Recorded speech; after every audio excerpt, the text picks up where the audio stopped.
Good morning, good afternoon.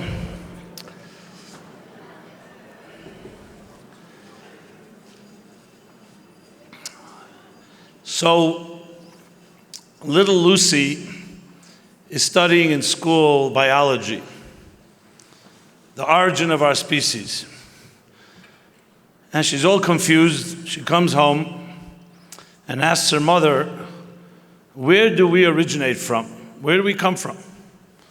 And her mother breaks out into a warm smile and says, sit down, I'll share with you our yichus, our pedigree. She says, we have a grandmother that came from a small town in Czechoslovakia, a grandfather from a town in Poland. A few generations back, our great-great-grandfather was a major scholar, author of a very important work on Jewish law. And the further back it goes, the better it gets. All the way back to Abraham, Isaac, Jacob, Sarah, Rivka, Rachel, and Leah. And finally to Adam and Eve in the Garden of Eden. Beautiful. Her father comes home, and she decides to ask him the same question, where do we originate from? And in stark contrast, his face turns ashen. He gets like all disturbed, and he says, oh, I was always ruining this day.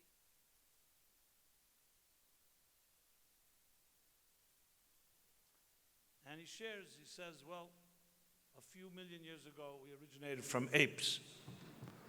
And before that, from amphibians. And before that, from one-celled bacteria. As far back as we know now, something like 14 billion years, from a ball of gas. So you can imagine Lucy's even more confused than ever. She runs back to her mother and says, I don't understand. You told me one answer. My father told me something completely different. Her mother smiles and says, we both told you the truth.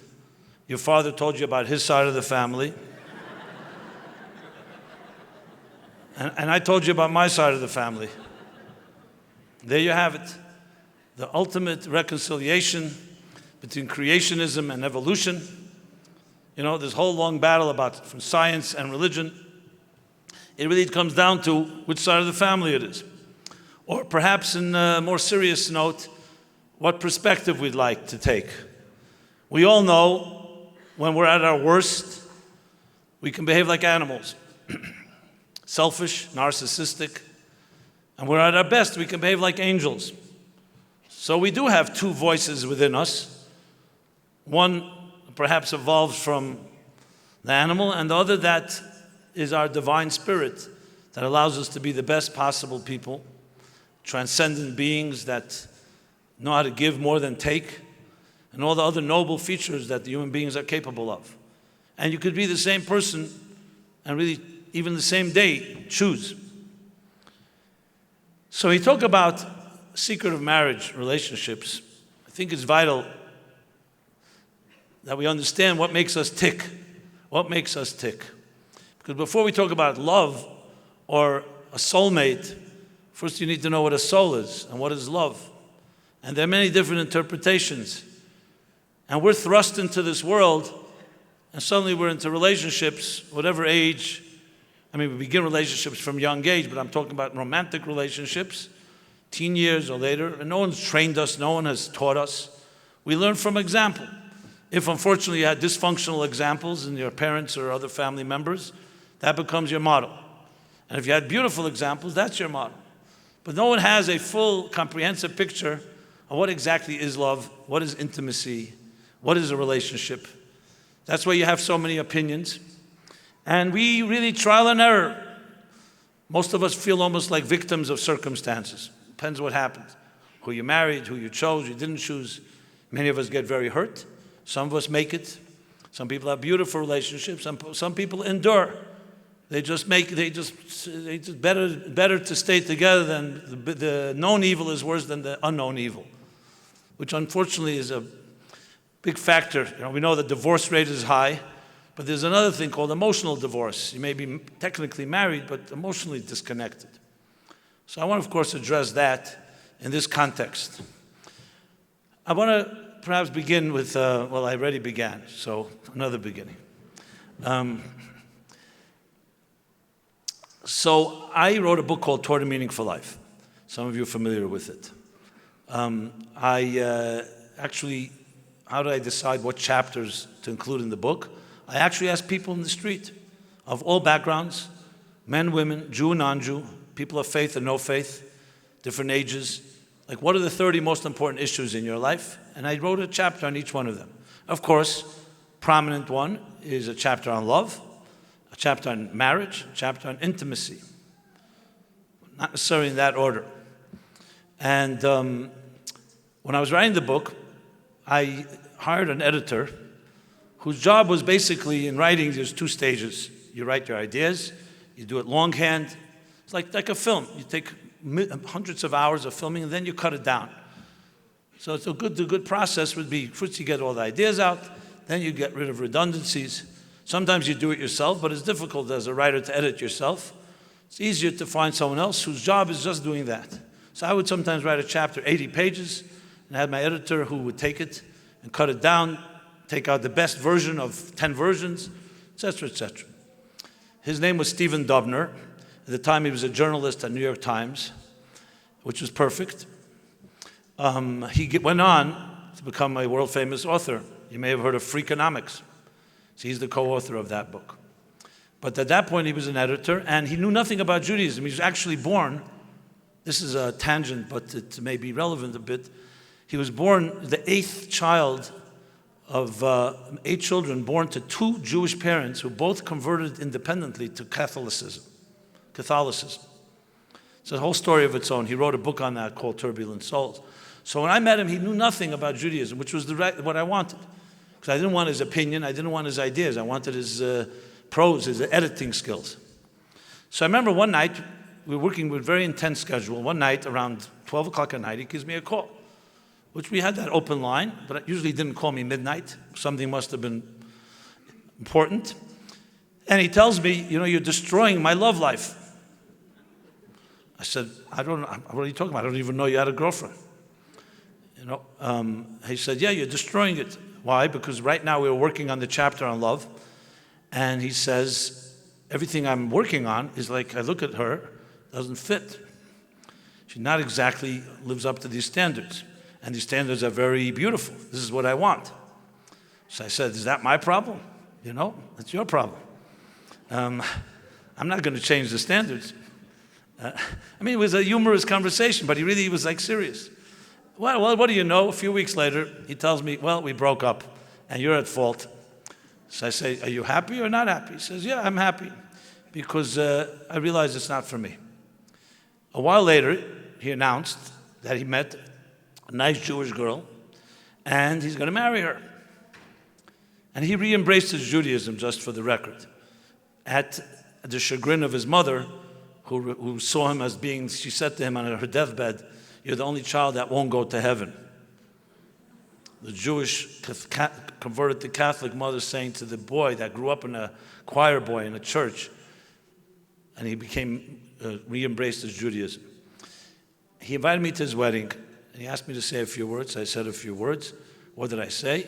I say, even though you may not know this, but indirectly I'm responsible for this shidduch. Because had he not broken up with the previous one, and more importantly, the fact that he chose this woman means that she does live up to those standards. So I can say I helped educate him to higher standards, and thank God. And today he's married, happily married with children.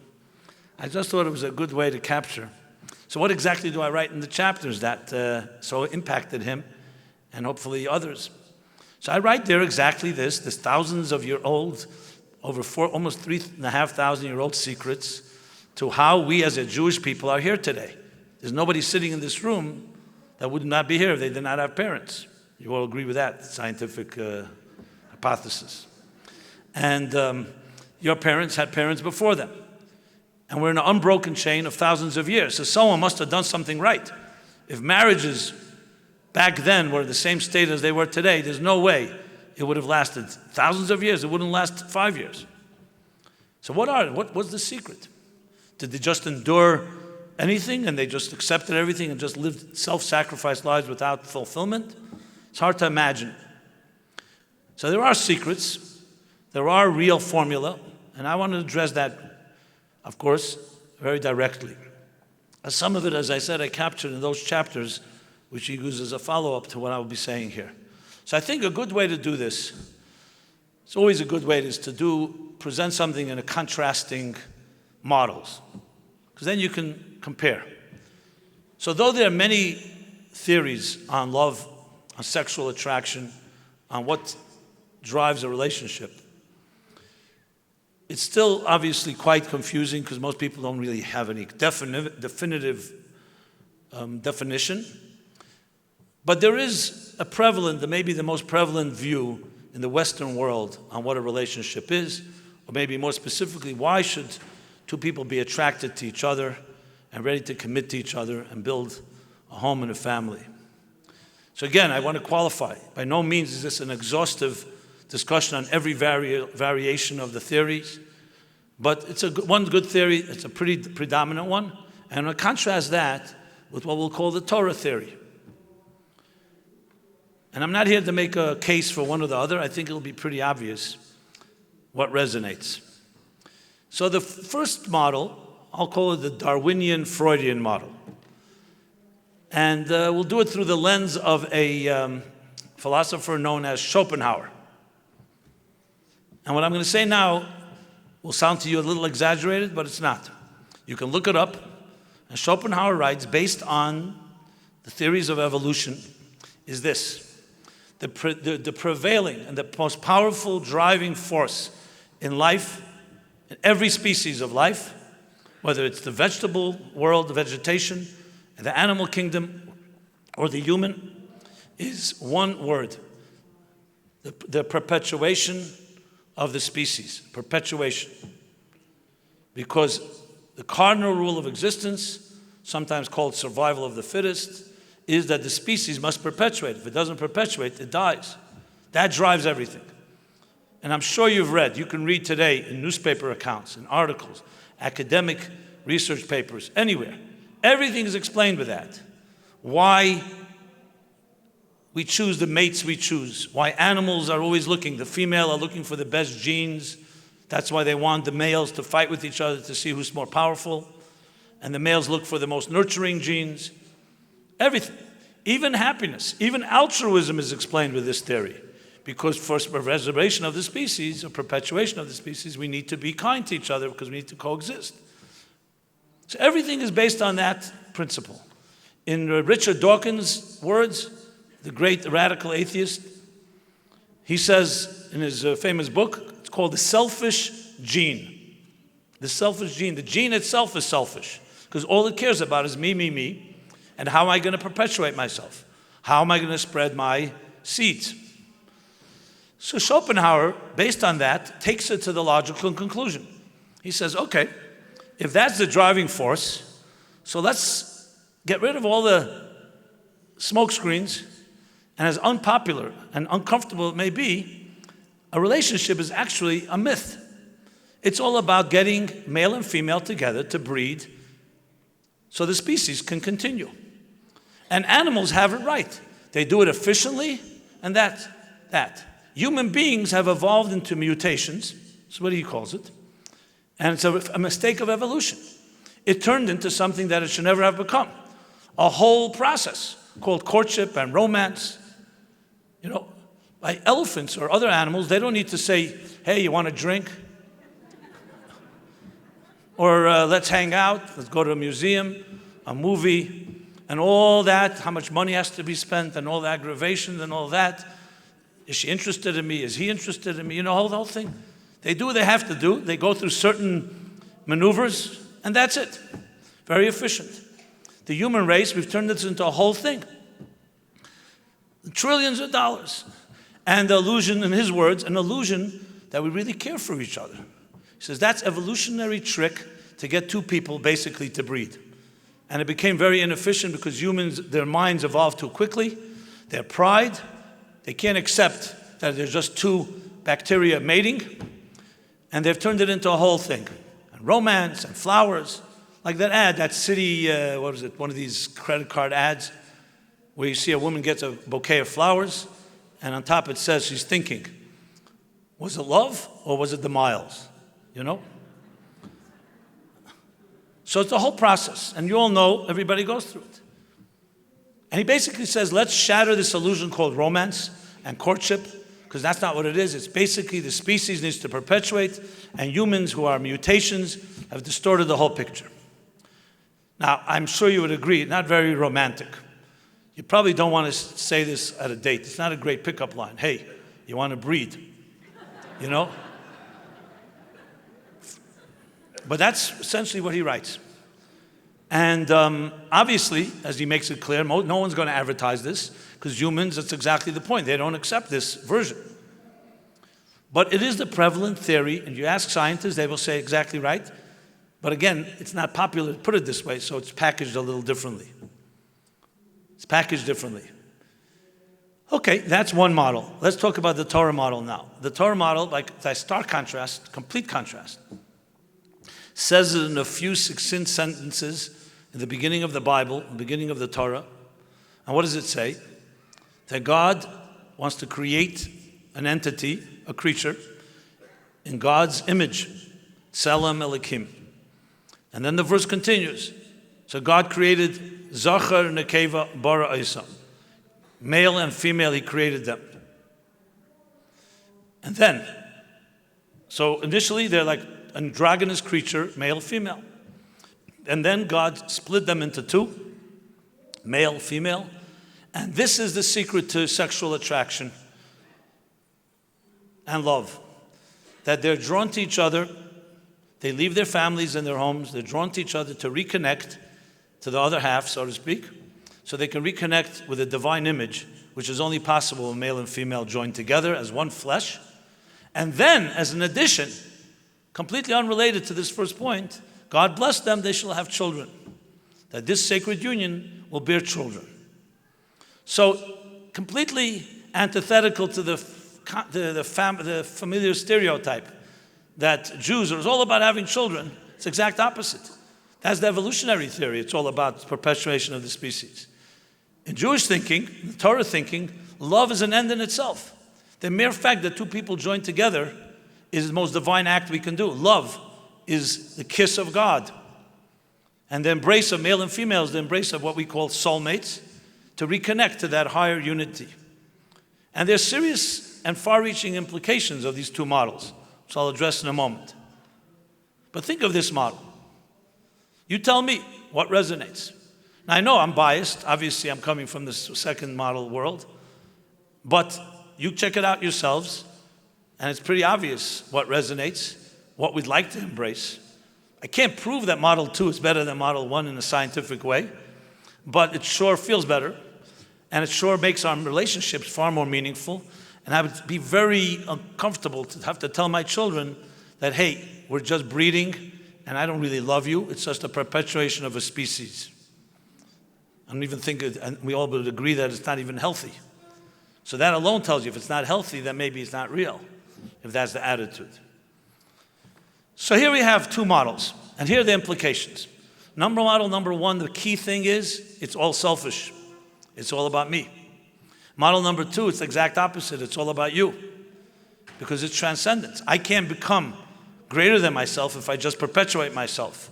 But if I have another part, and both of us together need each other, and both of us complement each other, and both of us connect to a higher transcendent reality, only when we're joined together, then it's about me becoming greater than myself.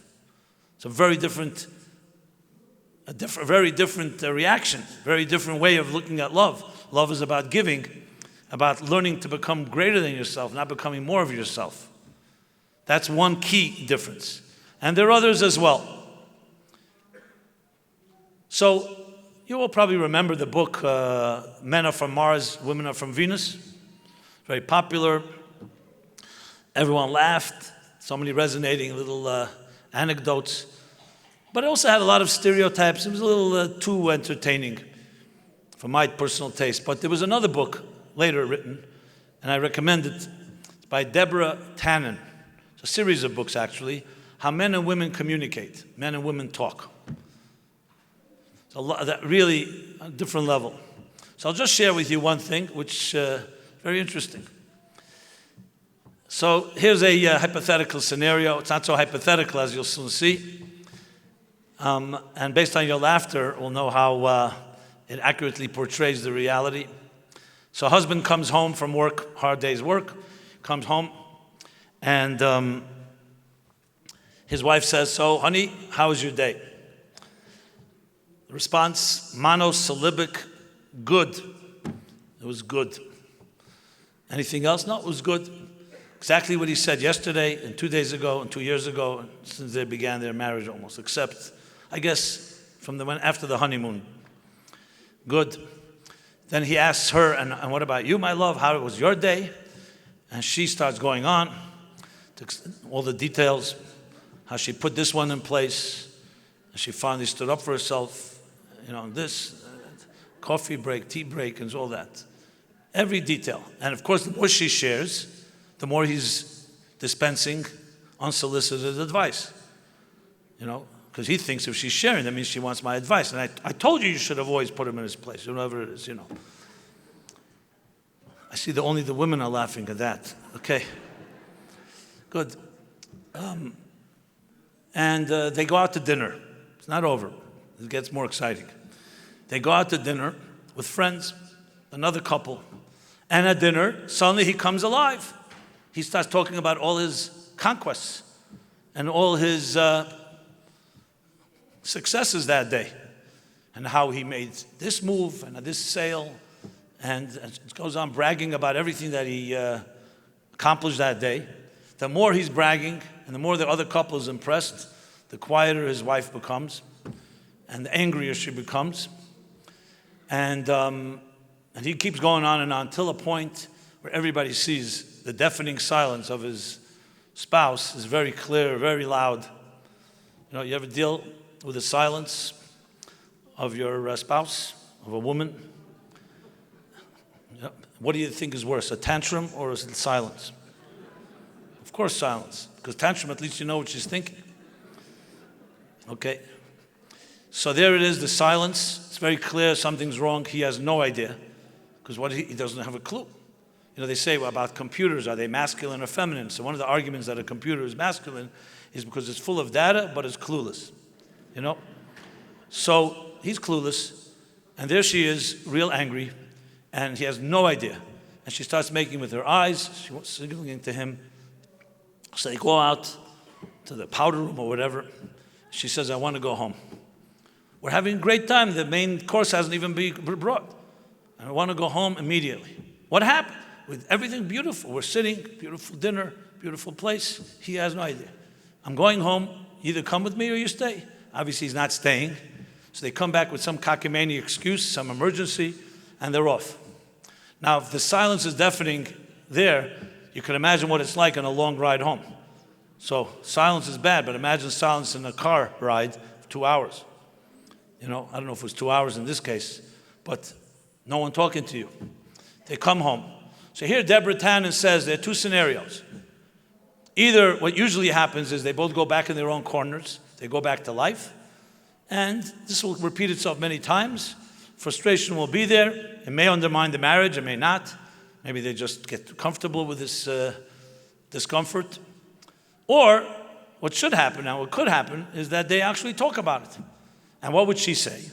She would say, when I asked you what your day was like, you told me good. You come to the restaurant, suddenly you're talking forever about it. His response is, "I'm just showing off. It's meaningless. What matters is that we went out to dinner. Who cares what I was talking about? We're connecting at dinner. That's what we do. We show off."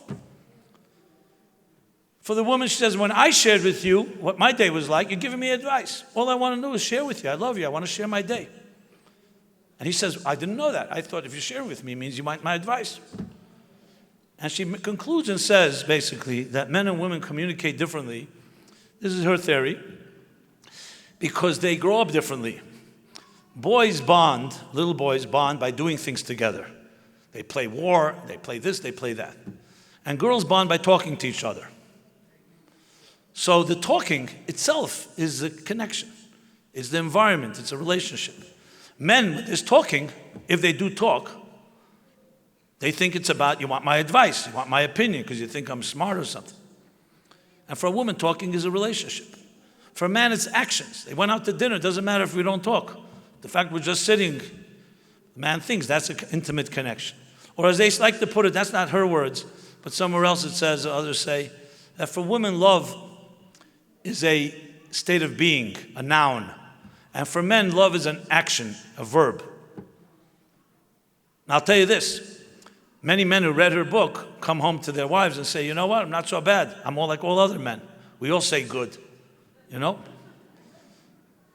And in a way, there's a truth to it. The fact is we'd like to transcend that and be able to, the man should be able to talk a little more and the woman should be able to understand the man's perspective. But I just thought it was a very powerful insight. And how many other things are there that when you cut again to the core of who we are, you discover a whole new take on love and relationships. So let me go back to what I was saying in the two models. So I would call the two models almost the difference between a body-like model and a soul-like model. So here in New York, where I come from, originate from, I was invited to give a class at a thing called Learning Annex. It's like adult educational informal groups throughout over the city. Not a Jewish organization. A lot of learning annex groups. And my topic they gave me was, is there love forever after? Okay, beautiful question. So there were around 50, 60 people, probably evenly between men and women, clearly some couples. And I opened up the discussion. I said, so anybody here believes in love forever after? Without exaggeration, one woman, young woman, raises her hand. She believes in it. No one else did. I wasn't surprised they don't believe in it. I was surprised that they would acknowledge it, especially when they're sitting there with their spouse. You know, that sounded a little odd to me. At least fake it, you know. Okay, so I started asking them, so tell me, so what would be the reason? Why not? Sounds so beautiful. So one guy just puts it really bluntly. He says, it's fantasy. It's the matter of movies, books. Nothing lasts forever. Not the food we eat, not the money we make, not our looks, everything erodes, deteriorates, ages, and perishes. And a few others concurred. They all seem to agree with that, which is what I wanted to hear, actually. So I said, so you're absolutely right. So why would suddenly love last forever? Why one thing of all things that we do as mortals last forever?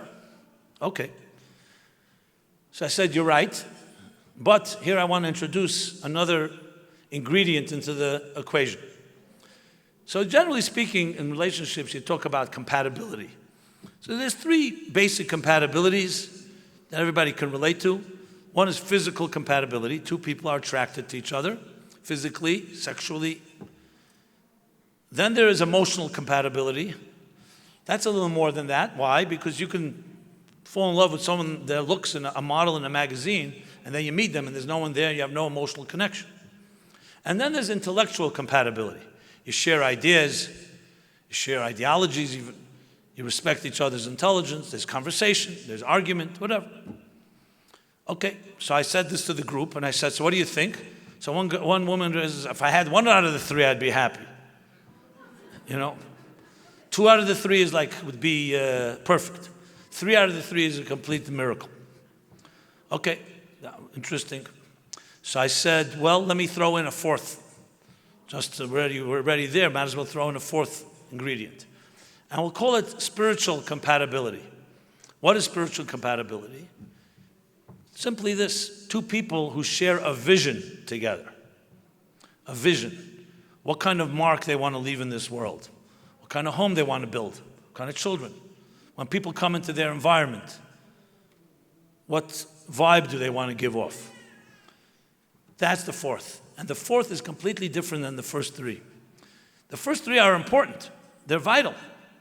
But the first 3 are subject to the laws of mortality, because physical looks change, emotional interests change. Sometimes you actually get bored with something you're used to, and you look for another emotional stimulation. And intellectual interests change. But the fourth does not. A vision is something that is enduring. How you manifest that vision can change. But you look at any couple, and I've studied, I've witnessed it, I've seen it in my own family. People who God bless them with long life, maybe married 60, 70 years. They may be 90 years old, but they have a certain sparkle. I'm not saying everyone, but they have. And you look at what do they have others don't have? They share something that's more than that's beyond and transcends the things that change. Their vision of life never changed. And they still connect on that level, just as when they were 20-year-old sweethearts. And everybody in that room, as skeptical and cynical as they were, completely embraced this. As a matter of fact, the guy that was most cynical said to me, what you said was very powerful. The only thing I wonder is how come no one ever told this to us? That's exactly right. No one ever told this to us. We're left, as I said at the outset, on our own. You're thrown into a world, relationships. Now you go figure it out.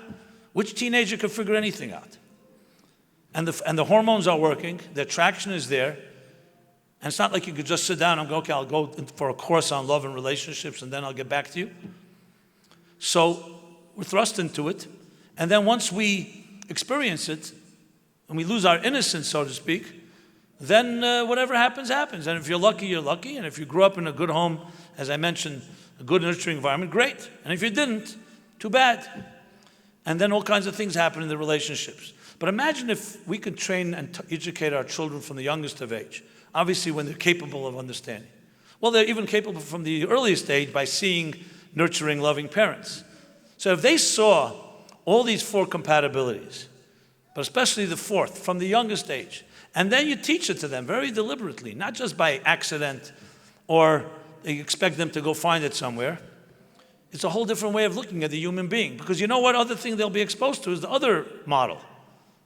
Because that's what's taught in the schools, and that's essentially by osmosis is the prevalent way of thinking. Not that everyone's going to read Schopenhauer or Darwin, but that's the general mood. Relationships equate with commitment, equate with sanctity. Ask most people in the Western world, not necessarily. Why should a relationship equate with commitment?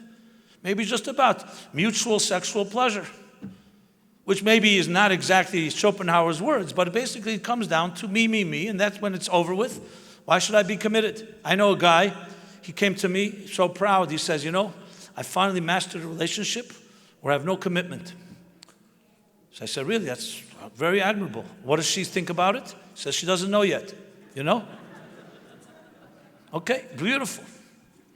Now I understand if there's commitment and nothing else, you need to have the other compatibility. But at the end of the day, what Judaism really teaches us is an unbelievable gift. It's not even a religious concept. Is that love is more than you. Is that something so frightening? Yeah, if you're a selfish narcissist and it's all about me, that can be frightening. The guy goes on a date with a young woman, and for 2 hours he's talking about himself. He's talking about himself, and then after 2 hours, she waits patiently, and then he says, okay, enough about me. Now, what do you think about me? Okay? So there you have two levels of narcissism. The first one, he talks about himself, and then this narcissist thinks he's actually being benevolent because he's giving her equal time to talk about him. Didn't even consider that maybe there's another person here. So yes, some people, frankly, are trained that way, or they maybe by default, and they've just gotten spoiled. But then you hear the concept, especially when you're younger and impressionable, that a relationship is the only way you can really transcend yourself, a place you can reach God, you can reach higher purpose, values that are beyond you, a way you can get beyond your subjectivity because you have another person with a different opinion, a different personality. And there's also the other compatibilities that work together. It's very refreshing, extremely refreshing. And it's not something that has to necessarily in any way count. It's not like saying, oh, you're a religious person, that's how you believe it. I don't look at it that way at all. I think it's the most important psychological insight that our world needs to hear. And that's the Torah's view. So the message and the formula, of course, is this, that if you are able to look at your life from the eyes of the soul instead of the eyes of the body, that's the key. And that begins at the earliest possible age.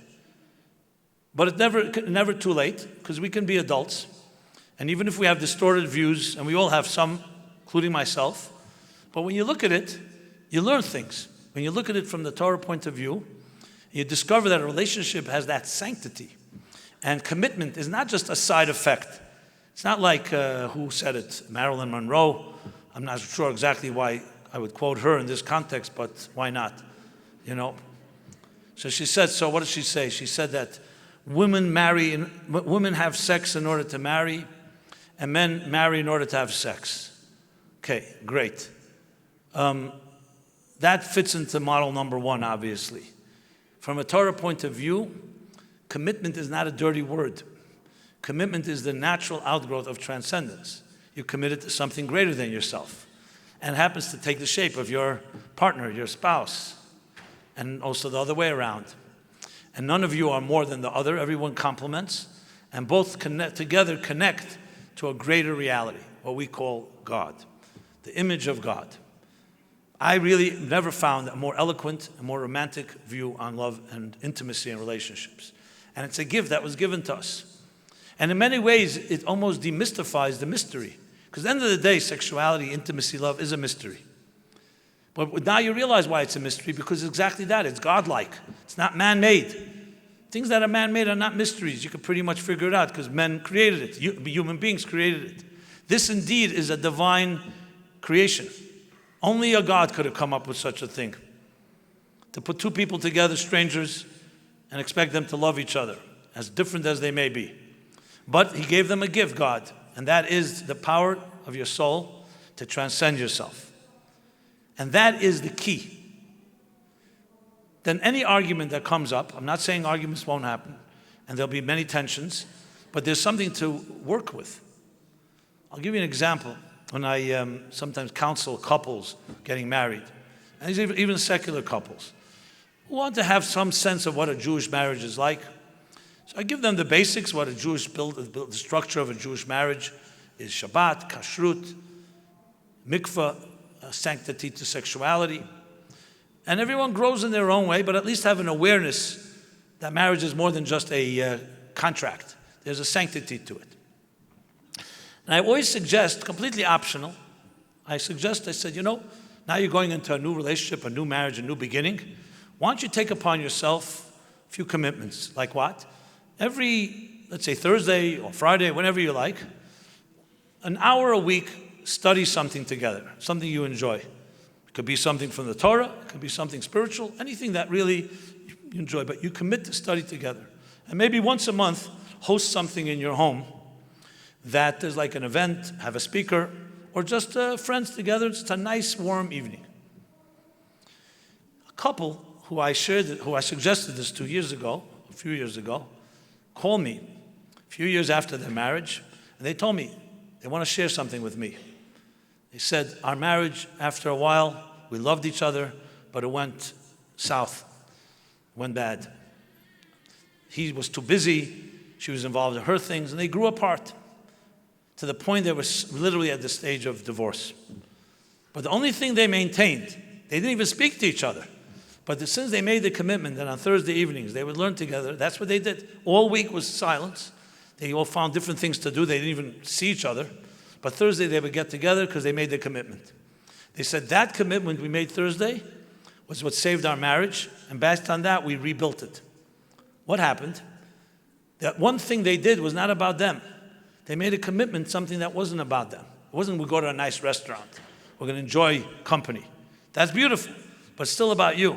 They did one thing that was not about them, and that saved their marriage because it allowed a little, not airtight, that everything was destroyed. There was a little fresh air, and they rebuilt. I was obviously extremely proud to hear that. That's unbelievable. But that's the idea of transcendence, that you introduce into your life activities that are more than just mutual interests, something visionary, something transcendent. And that is the secret to love forever after. As I shared to the group in the Learning Annex, the first three, as we said, physical, emotional, intellectual, are all subject to changes and ups and downs. However, a vision that's not about you, precisely because it's not about you, it's not mortal. It's a God-given gift. You're doing something that's beyond you. That is enduring. And that's why we say the greatest blessing by a marriage and a wedding is what? a binyan adei ad, to build an eternal edifice. And you say twice eternal. Binyan is edifice, a structure, a building. Adei means eternal. Adei ad means eternal, eternal. Why? Because you're introducing the third secret partner. You ever go to a wedding ceremony? The chuppah. What's the chuppah? It's a canopy that surrounds everyone. Husband and wife, parents, everybody. Because there's something greater than the sum of the parts, something transcendent that's an equalizer. We introduce that into the relationship, and then you have an enduring element that can bless the marriage to be forever after, because it's no longer human. And I would submit that that is exactly why we are here today. We are children and grandchildren and great-grandchildren of people who knew this secret. They may never have articulated, frankly. I remember my grandparents. They would have these ridiculous fights, but they loved each other, and they didn't even know how to say, I love you.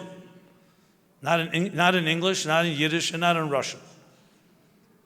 Now, I'm not saying today we need to say it. I know for some reason, if I don't say I love you, it's not, something's missing. But they loved each other. I saw it. I breathed it.